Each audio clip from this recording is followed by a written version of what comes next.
And welcome to episode 32 of 84 Feet with Cady and Cap. I'm Brian Cady, joined by Albany Academy Girls Varsity head coach Brian Capitula.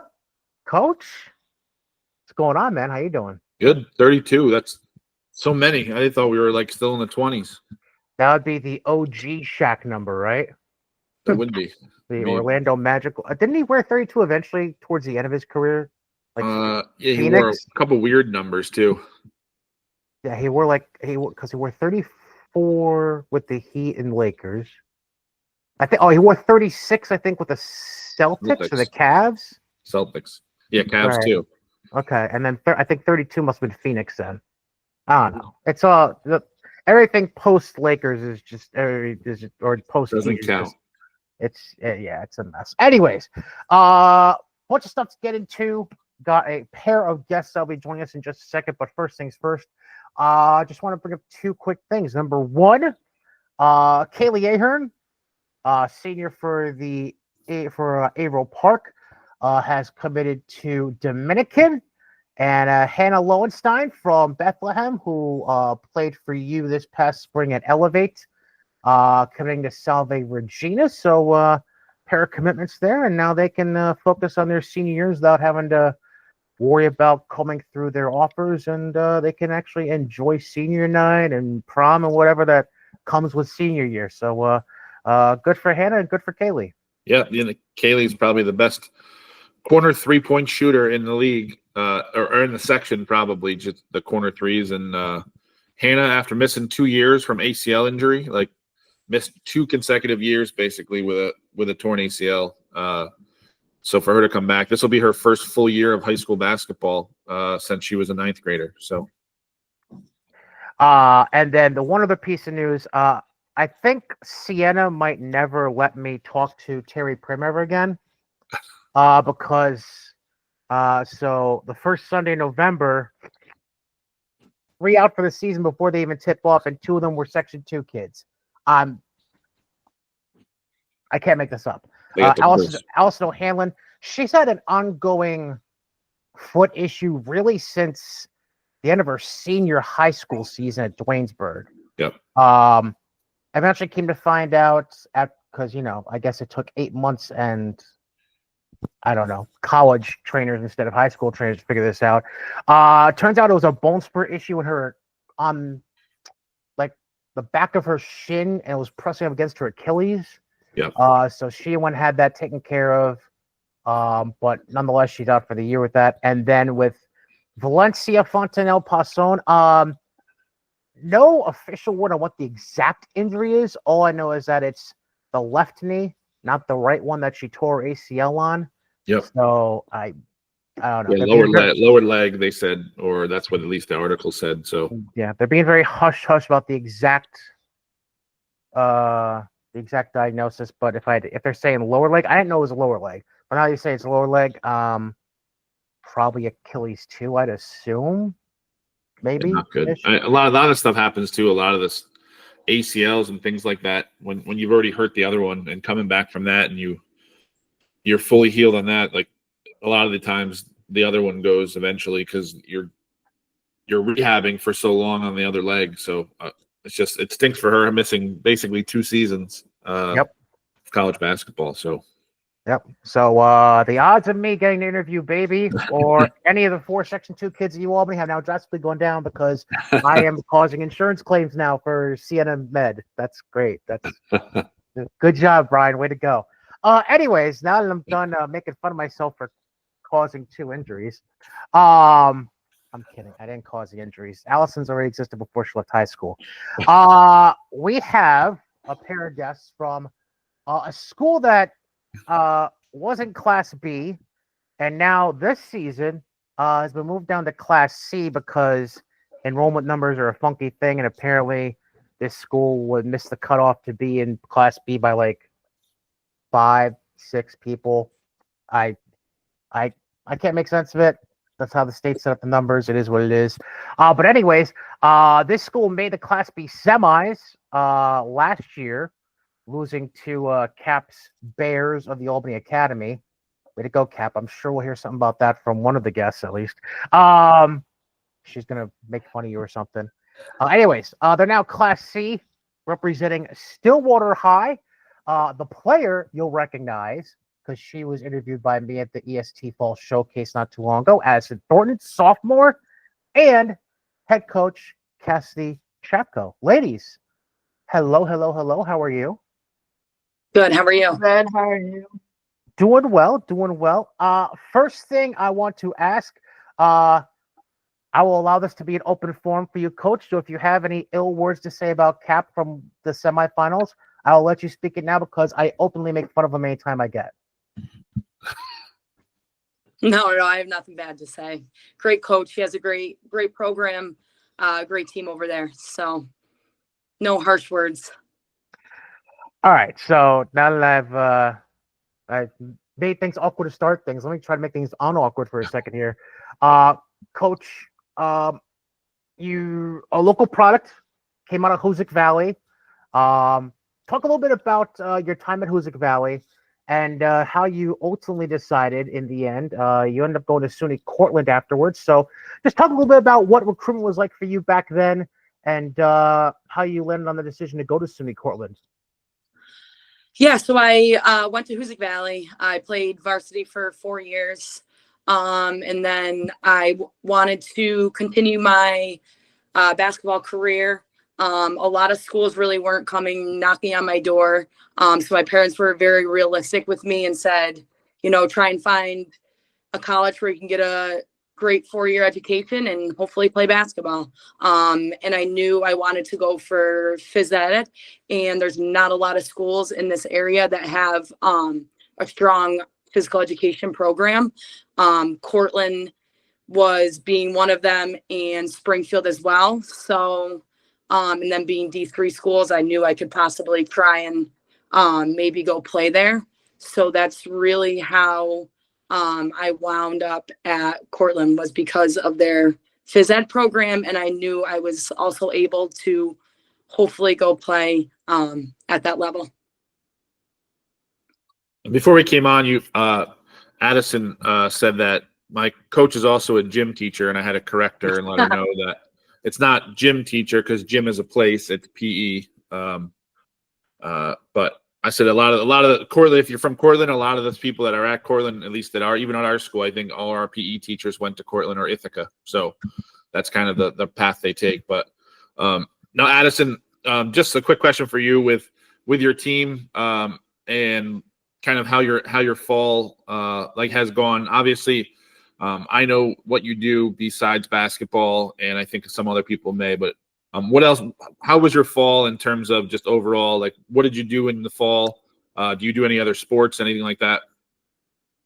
I did cross country, but I didn't do it this year to focus more on basketball. I did some trainings with Tay Fisher, but I mostly was training with Coach Jackie and weightlifting with Coach Gabe, which they're at the same place at the moment. So it was pretty easy to go to both. So.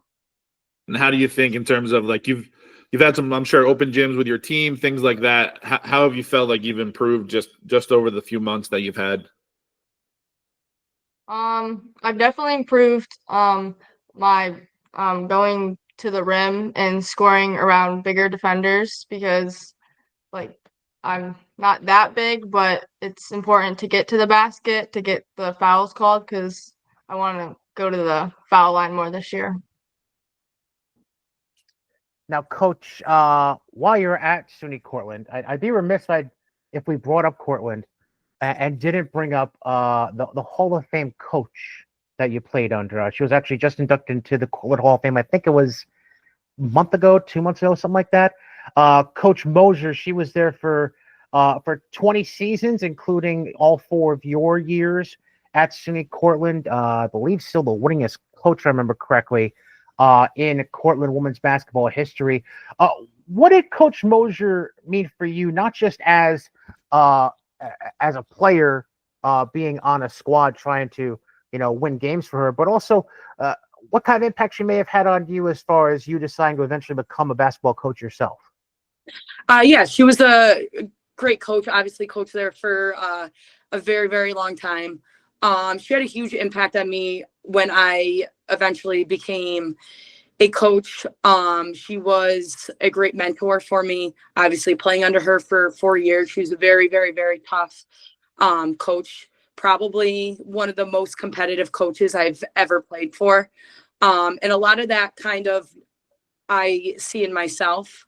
As a player, it's, not that you get upset or frustrated with your coach, but now kind of looking at it through a coach's lens, a lot of things that come out of my mouth, I'm like, oh my God, that's a Coach Mosier thing that she would say.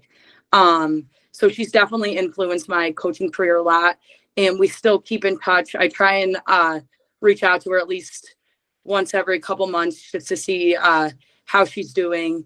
But yeah, no, she definitely has influenced my coaching career and kind of pushed me in that next step to becoming a coach at a higher level.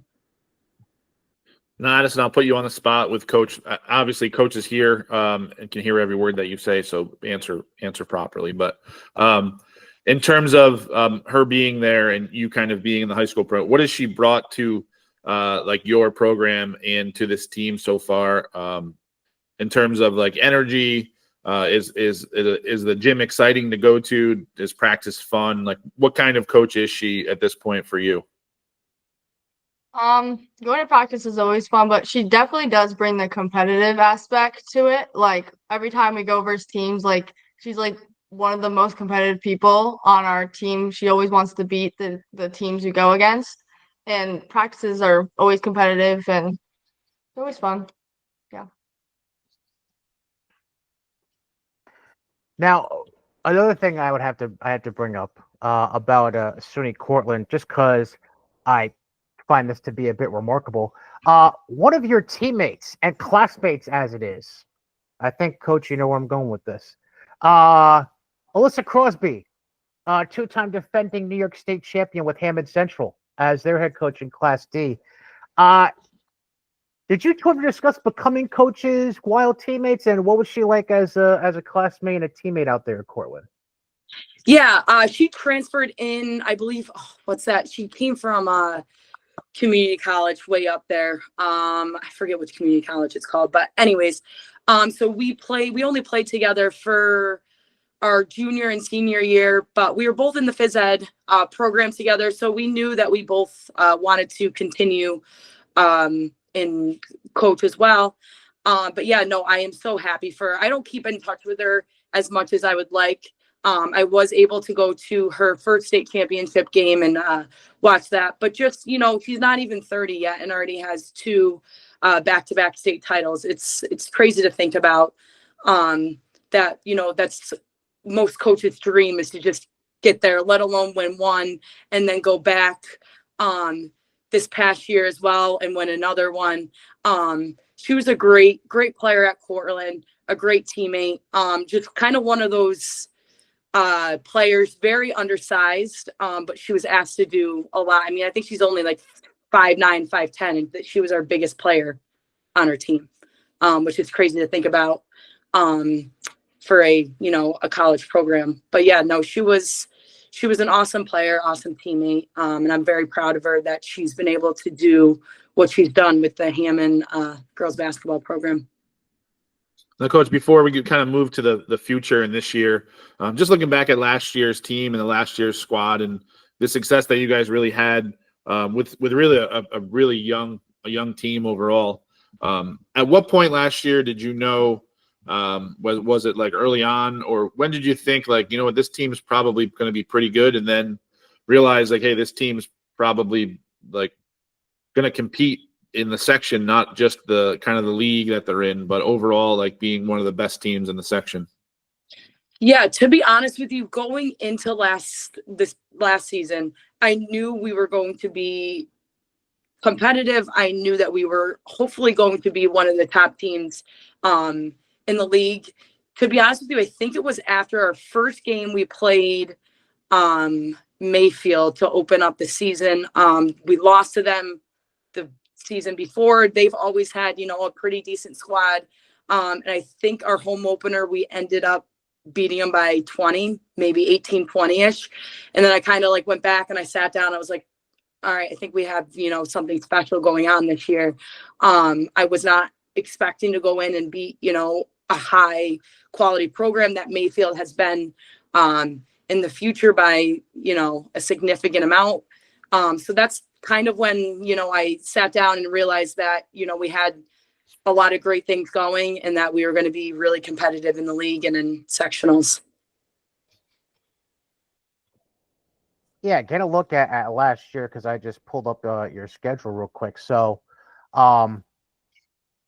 every loss, aside from twice to Greenwich, every other loss was either at Hudson Valley or on the road. So, how much? It seems like you guys really treasured that opportunity to play at home. Addison, I'll ask you this: what about at Stillwater that because obviously these AA and AAA teams, they have the benefits of being in, bigger cities like Troy, Schenectady, Albany, Clifton Park, Saratoga, whereas Stillwater not quite as big, and you're all playing in relatively small towns like Greenwich, Cambridge, those different kinds of places. What is it about Stillwater though that you feel like gives you a little bit of an edge of sort against those kinds of teams?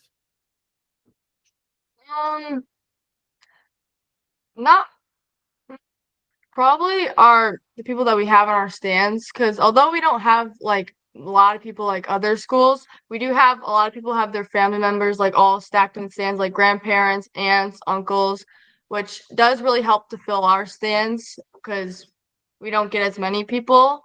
But just like our team in general, I feel like we're like close to each other and stuff. So yeah. Now, not just the girls' success, but Stillwater, obviously, the boys' success the last few years as well. What is it like just kind of having successful like sports programs back in Stillwater? I know that I came from a small town, being a Waterville Elite, so it really took like a really good group of kids that are kind of there, and they usually have brothers or sisters, and they kind of are freshmen when some might be seniors. But what is it about like the last couple of groups that have been Stillwater's on the boys and the girls side? Like, why do you think they've kind of developed such good athletes most recently? I feel like it's because the people have been playing together like very young. Like last year, they did get one player from a different school, but most of them knew each other when they were younger and were playing together. And I feel like that's where it really starts from. Like in the beginning, you like form the connection with each other, and then you continue playing together, and that's when like you really see stuff to start like going off and stuff, especially when everyone starts getting better and better. And Coach, anything that stuck out from you like the last? I mean, are you guys so separate with the boys? Are you guys kind of in communication with the boys, or was it two different groups of fans? The fan base was definitely, I mean, I feel like it's across the board. The boys sports usually get more fans than the girls. They definitely packed the gym, but I mean, they were, they had an awesome state championship team. So they were really fun to watch. But no, we get, it's a small, close-knit community at Stillwater. So you get a lot of the same people going to both the boys and the girls games. And you see that across the board. You see all the same people at the football games, the soccer games, the basketball games. So it's kind of just that close, tight-knit community feel that we have at Stillwater. We're very fortunate to have, a sense of community like that. Now, Addison, you had mentioned before when we talked at the EST Fall Showcase in October how you didn't start playing competitively in basketball until the start of middle school in sixth grade, while you were also taking lacrosse pretty seriously at the time. And don't worry, Coach, I already asked her last time I saw her. She will not be running for a lacrosse stick if somebody gives her a hard foul. So you don't have to worry about that at all, about getting a tech for bringing out a lacrosse stick. But what was it about basketball that drew you into taking that as seriously as you're now taking and eventually deciding against lacrosse? And I mean, you're not totally against track and field or cross country or long distance running, but like it's something you've put on the back burner for the time being to put your complete focus on your game. I feel like I just saw more of like a future in basketball than I did in other sports. I've gotten better over the years, but I feel like getting more colleges reaching out to me has like made me want to like get even better because like I don't know, just want to keep growing and stuff. Yeah. I love basketball too more than I love other sports. And like as much as I do love cross country, it's just something I just enjoy basketball playing. Like I'll go outside and play basketball. Like you might not see me go outside and run too much. So it's something I can just do in the off time that I enjoy better. Makes sense. No, coach, in terms of I'm in the same boat obviously that you are with everything that goes on. There's very like if people only knew how much you would just like to coach and everything else that has to go on within a program and different personalities you got to deal with, everything else. What do you think some of the biggest challenges right now, like being a basketball coach in this day and age in 2024? Like, what are some of the biggest challenges that you think that you face? Oh man. The biggest challenges I face, I think, would just be trying to get everyone to buy in to my system, what I'm trying to do. It's not as easy as sometimes, as it looks. There's a lot of, behind the scenes stuff with, getting players on board, getting players 100% committed to the season, maybe not 85% committed to the season. I would say that's has been one of my biggest challenges, is just to get, all the players to buy into what I am trying to do. If, they did that, I would have a lot less stressors with the basketball season for sure. I did want to bring up one topic and get input from both of you on, and that's been the immense explosion of the last few years, particularly with media coverage where it's concerned with women's basketball. Now, obviously, all the stuff with Caitlin Clark and Angel Reese and the LSU and Iowa programs and South Carolina with the work that Dawn Staley's doing there, that's all been a big part of it. But as far as Addison as a player and then Coach Chapko as a coach and a former player yourself, what does it mean to the two of you to be able to see this kind of growth in the game where now it's getting not just more media coverage from like a headline standpoint, but now you're seeing more games out there. You're seeing AAU continuing to grow, and just overall, just seeing what has been happening in the game of women's basketball. Yeah, I think it's been great for women's sports to see, a face as big as Caitlin Clark. I mean, I walked through the schools of just, elementary that I teach in, and you see all these kids with, Caitlin Clark shirts, Caitlin Clark jerseys, and it's just great for women's sports in general. I mean, you saw the ratings this past year with the NCAAs, and I think it's great for, especially for the young ones to be able to see that, because then, they see someone like Caitlin Clark and they want to be Caitlin Clark. And that's kind of where you spread that love for the game, and the kids see it at a young age of Caitlin Clark being all over the place. And then they want to be Caitlin Clark, and then they start picking up basketball and playing at a young age. And that's, where you have to get kids to start playing is at a younger age. Yeah, it definitely inspires me, but also you see like not just girls wearing like the good girls jerseys, but you also see boys wearing them, which usually you don't see boys as like many like wearing women's basketball jerseys. So it's also like you're not just getting to the girls, like the younger ones, you're getting to younger boys too and inspiring them to play, which is pretty cool to see.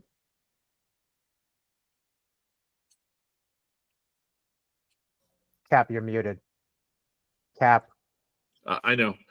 So like 3 years ago, I think going into a gym, you could ask players, like name me 5 WNBA players even 5 years ago with a group of basketball players, and I'm not sure anyone would answer properly. Where I think at this point, you could go ask and they'd probably reel off 5 basketball players. So that's a big jump, even where we are, like even 3-4 years ago. So it's definitely trending in the right direction, I feel like.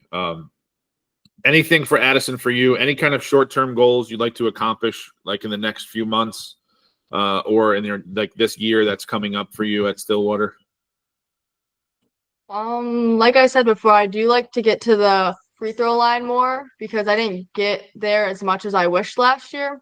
And I've also would like to like get to the basket and score more, which goes along with the other one. And just like scoring in general, because I feel like last year I did as much as I scored, I feel like I can score more. I just have to like actually put myself out there and try to score more with our team. And I feel like, yeah, my defense also. My defense is good, but it can always get better. So And coach, obviously don't know the current status. So I mean myself and Cap, we don't know the status of how things looking for the roster that's going to be coming into practices and eventually the season. But I mean, this is a squad where you have 4 of your starting 5 returning from last year, including what are now 2 sophomores and a freshman with Maddie Chat, Andy Luskin, and of course Addison.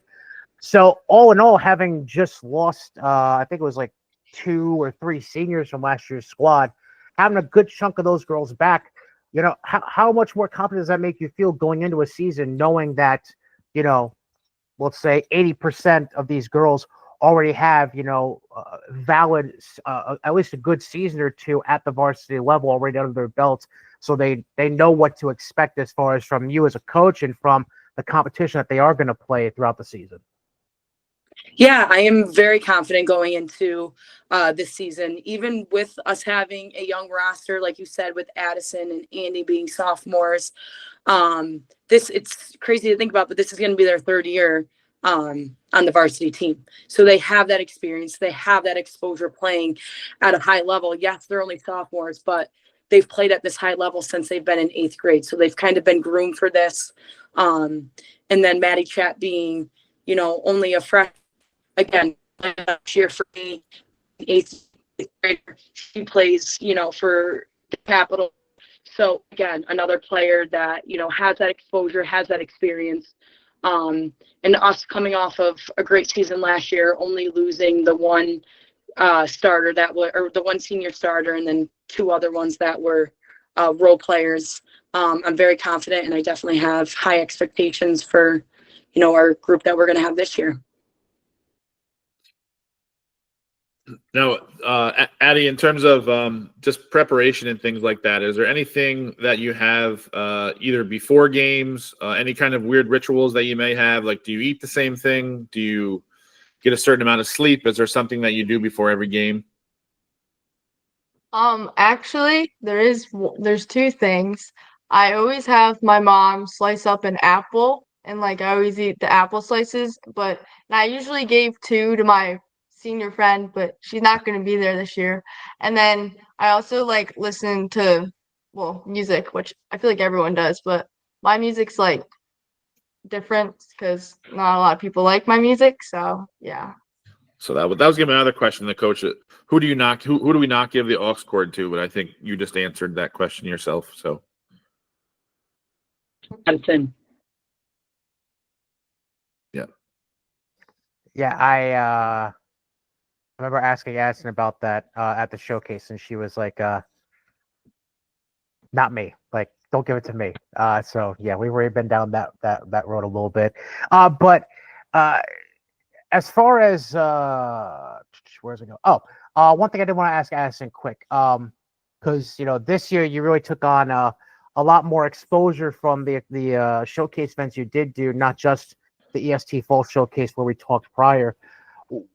What positives did you take away from those events? And was there anything that you when you walked away from those events, was there anything specific that either you thought was something to highlight in your growth in the coming months, or maybe something that not an advisor, but whether it be a coach or somebody that was observing, maybe told you to potentially, put a little more work into over the course of the next number of months?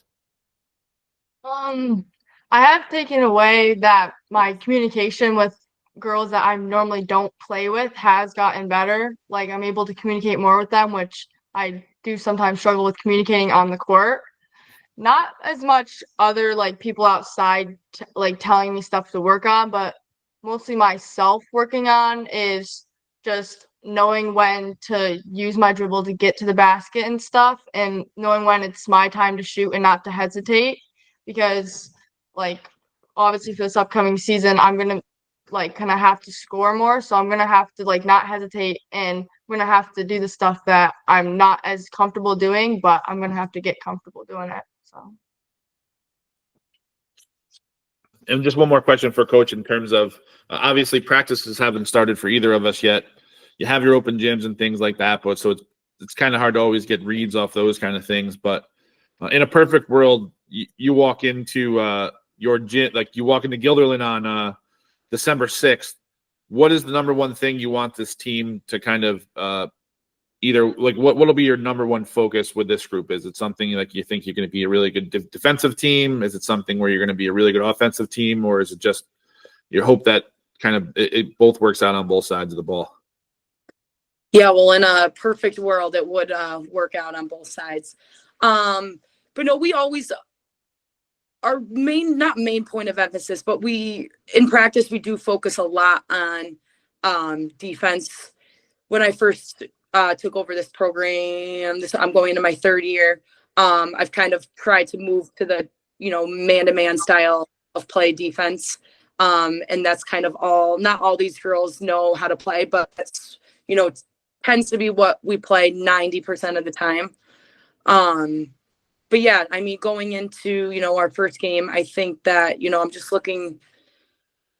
With the same group coming back, I kind of know that we will be able to put up points. That's one thing that we have going for us is we have multiple threats between Addison and Miranda, Maddie and Andy, and a couple other of our role players from last year. Hopefully we'll step up into bigger roles this year. So we definitely have the players to put up big numbers and big points for us. So hopefully, they can execute and do that each night. Coach, one last thing I wanted to bring up before I get to the way I like to conclude these interviews. We kind of already talked about Washington League a little bit, and with Greenwich and Mechanicville and Cambridge, but all in all, overall in Class C, if you take away all the coverage that people are giving Greenwich, and you look at the rest of Class C, I mean, I believe it's pretty wide open, to be quite honest. Between yourselves, Coach Galvin always has something out there at Burnox Westerlo. Dwaynesburg is kind of rebuilding, but Coach Heron is still there, so he'll look to continue things. Maple Hill is on the rise with Coach Oliver. Do you feel basically the same way about Class C? I know you were in Class B last year, but looking at Class C right now, I mean, to me, things look pretty wide open from my standpoint. How about yours? Yeah, no, I totally agree. A lot of good teams in Class C, a lot of competitive teams. Like you said, you named all those teams that have, potential to make a run. And yeah, I mean, really, it's come sectional time, anything can happen. So, but yeah, no, I think it's for sure. It's definitely wide open. A lot of competitive teams on Class C this year, which will be good. All right. Now, the way I like to close things out is just quick hitting questions. First answer that you think of. No need to really think long and hard about this. I like to call them life's most important questions, but by no means are they actually life's most important questions.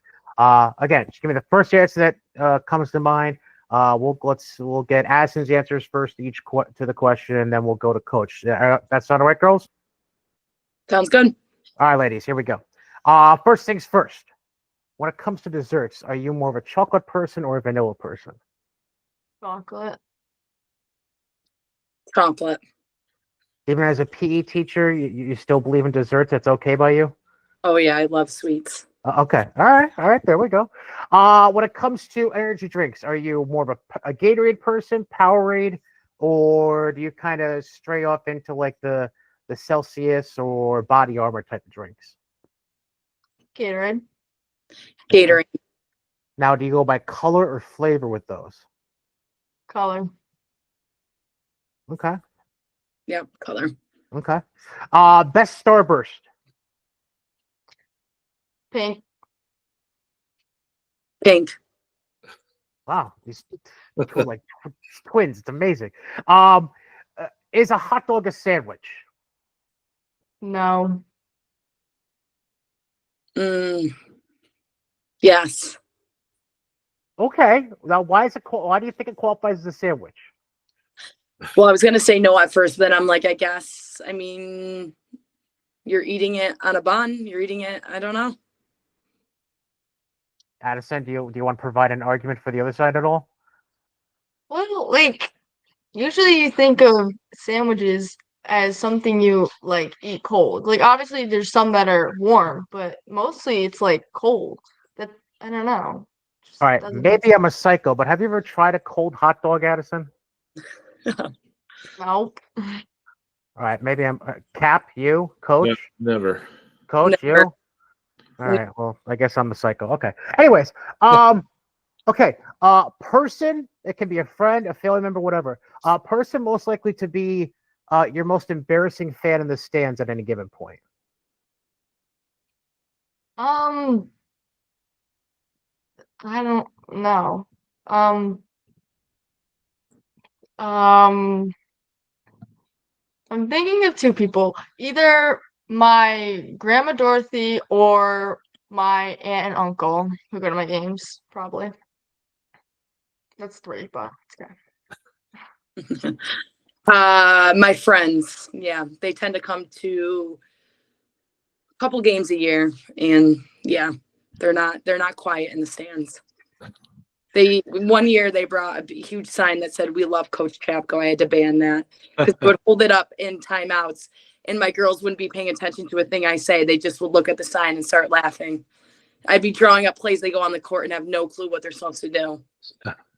Yeah, see, I had to learn how to be a good fan because in the early days of my friend coaching, when she was at Scotia Glenville before moving up to college, um, let's just say I was a little more vocal than she would like me to be, and yeah, I found out real quick that to chill out a little bit. Last thing, if you were on a deserted island and you had to handpick two people to help you get off that island, who were you picking and why?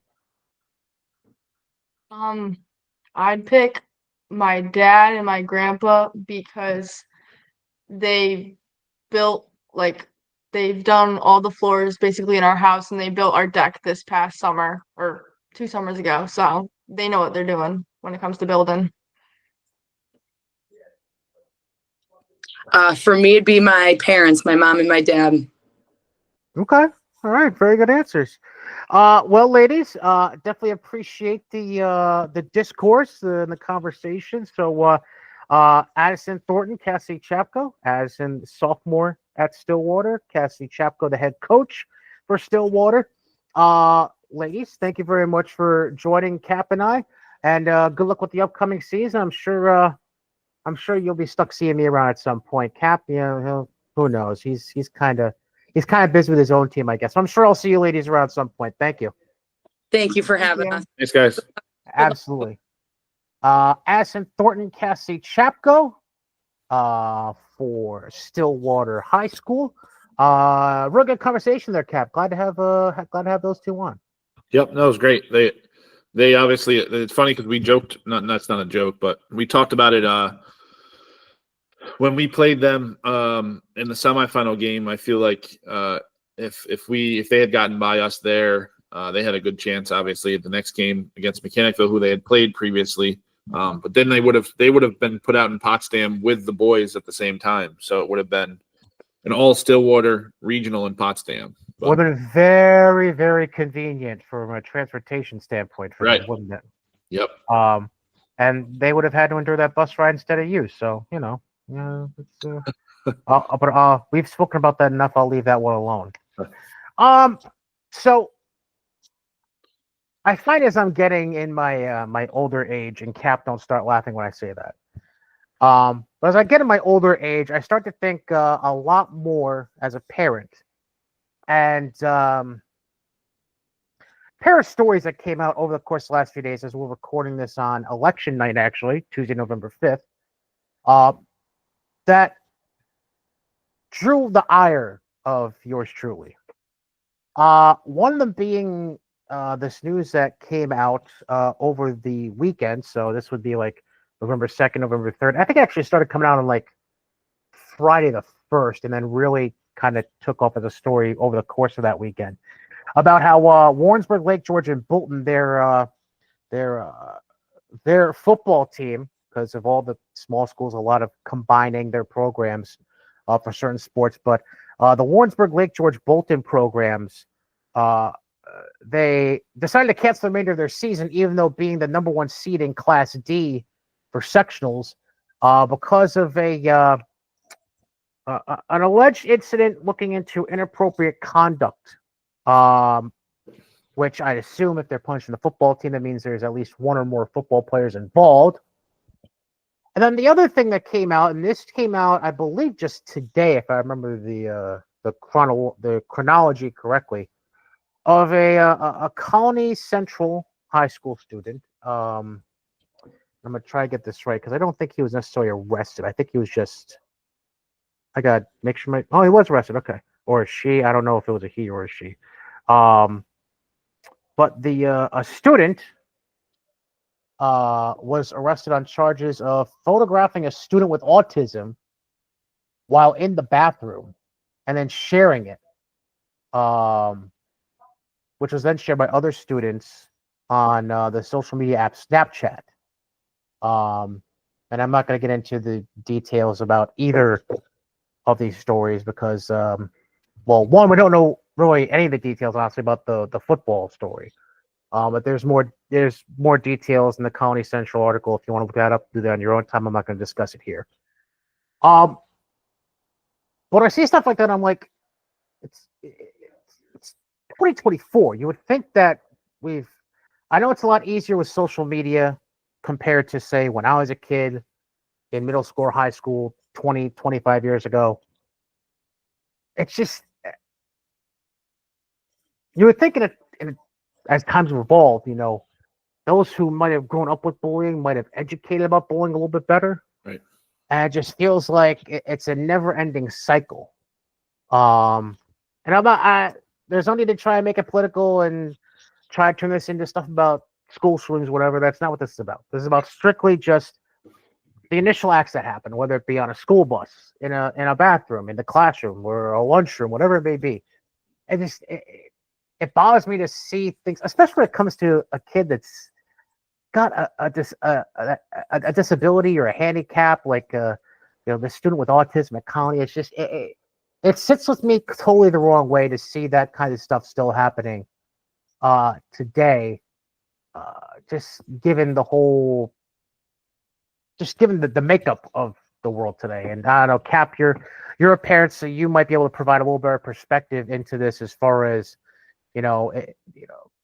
because obviously, nobody wants to see anyone have to suffer from this kind of bullying or hazing or whatever it may be. But, if you as a parent has to strike a little bit of a more special chord because, there's always going to be that question back in mind, well, what if that was my kid being hazed or harassed or bullied or whatever? So, Cap, I don't know if you wanted to, provide your little 2 cents on that. Yeah, that's just my thought on it. In terms of everything, like I like you just said, I don't understand it at this point. Obviously, the smartphone aspect of stuff, you kind of you capture stuff and then it never really goes away. So I don't think really kids ever realize that stuff happens and the actual power that you have by having a cell phone. I make sure to tell all my kids, you have a cell phone in your hand, you don't want to be classified as an adult. Give your cell phone up then. The amount of stuff that you can do on a phone is more than you'll ever do. That's why when these younger kids, like Natalie always wants a phone. She's 9. She has access to the internet and that's it. These kids want these phones younger and younger for what? I'm not really sure. And then again, where you just said, the bullying aspect. If you were a bully in high school and now you're having kids, that cycle you think would change. And if you were bullied, which I know I definitely was at some point in my high school, because it happened to everybody. I don't understand how the kids that got bullied, they wouldn't be the bully at this point. So it's a weird cycle. Like it's just something we have to do better and educate our kids, whether it be like just a one-off thing that happens, but it does not. Because if you Google it today and you Googled something about a school, like, and I did when we were talking about it earlier to see basically whatever happened with the football program up that they canceled it due to students. There's like 3 other stories that pop up in the last 4 days about students kind of hazing another player or another student for sports. So, and obviously like in 2011, that was a huge thing that came out where the ESPN did a huge story on that stuff. And that was a huge thing. So history keeps repeating itself over and over again. And I just don't know when parents kind of just take that's my number one fear always as a parent, right? That your kid's going to be bullied. If you were a bully, like you're hoping your kid's not a bully at this point. If you did get bullied, well, hopefully this doesn't hit the next generation of kids. So it's really nice. I mean, it's despicable. That's really what it comes down to. Like you have someone in the privacy of a restroom like that, and that happens. I don't really need to know much more information. So and here's the one other thing I'll add on to it, because this has been a big point of contention, particularly a point of contention going into the school year 2 months ago. Not so much now, because now the school year's in full swing. But there were parents of these school districts where they were enacting new policies about cell phone usage and I don't know the exact name of it, but these cell phone pouches, and putting in policy at certain school districts about students putting the phones in pouches and not being able to touch them until the end of the day, or keeping them in their lockers, whatever it may be.